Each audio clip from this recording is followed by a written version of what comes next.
মাত্র 18 বছর বয়সী প্রজ্ঞানন্দ ভারতীয় দাবাড়ুদের সেরা উপহার দিলেন। চীনের ডিং লিরেনকে হারানোই শুধু নয়, টপকে গেলেন 5 বারের বিশ্ব চ্যাম্পিয়ন বিশ্বনাথন আনন্দকেও। এই মুহূর্তে ভারতের 1 নম্বর দাবাড়ু হলেন তিনি। এত কম বয়সে প্রজ্ঞানন্দের এই সাফল্যে খুশি গ্র্যান্ড মাস্টার দিব্যেন্দু বড়ুয়া।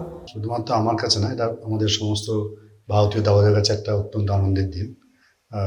প্রজ্ঞানন্দা যে একদম অসম্ভব কম বয়সে উঠে আসছে এবং উল্কার গতিতে সে উঠে আসছে, এবং কালকে ও ডিলিংকে একটা টাটা স্টিল মাস্টার্স টুর্নামেন্ট, যেটা এই মুহূর্তে নেদারল্যান্ডে হচ্ছে, সেখানে হারিয়েছে এবং কারেন্ট রেটিং লিস্টে ও আনন্দকেও ছাপিয়ে গেছে। অর্থাৎ ভারতবর্ষের এই মুহূর্তে 1 নম্বরটা ও দখল করেছে।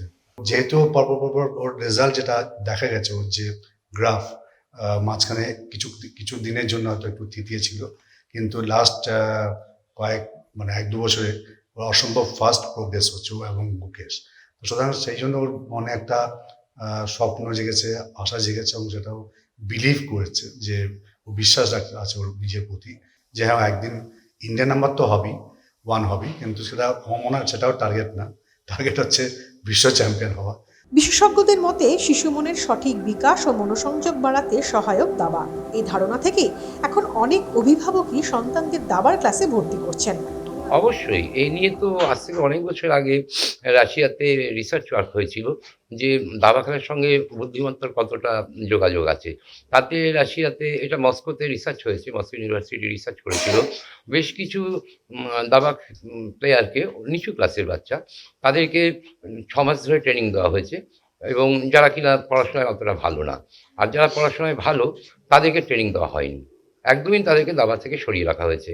তারপরে নর্মালি ক্লাস হচ্ছে, পড়াশোনা করছে, কিন্তু ওই যে 6 মাস যারা দাবা ভালো খেলেছে, তুলনামূলক পড়াশোনায় তারা পিছিয়ে পড়া, দেখা যাচ্ছে অদ্ভুত রেজাল্ট, যে তাদের রেজাল্ট ভালো হচ্ছে পড়াশোনায়।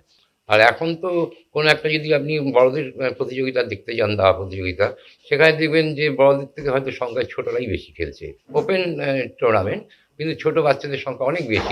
দাবাড়ুরা বলছেন খুব ছোট বয়সে দাবায় সাফল্য পাওয়া সম্ভব। খেলায় হার জিত থাকে, শুধু সংখ্যার কারিকুরি নয়, চাই একাগ্র সাধনা। এই সাধনায় কিস্তিমাত করার সাহস যোগায়। আমরা যখন খেলতাম, আমরা যখন কোনো ওপেন টুর্নামেন্ট খেলতে যেতাম, কোনো যখন সিনিয়র প্লেয়ারকে চেস করতাম, তখন আমাদের কাছে একটা বিশাল বড় কোশ্চেন মার্ক আসতো যে এত বড় একটা সিনিয়র লোক, তাকে সাথে আমাকে খেলতে হবে, senior player.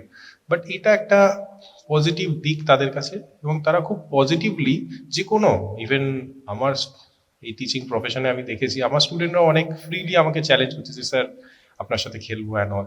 So they are very much confident, এবং তারা এটা বুঝে গেছে যে age is not a matter.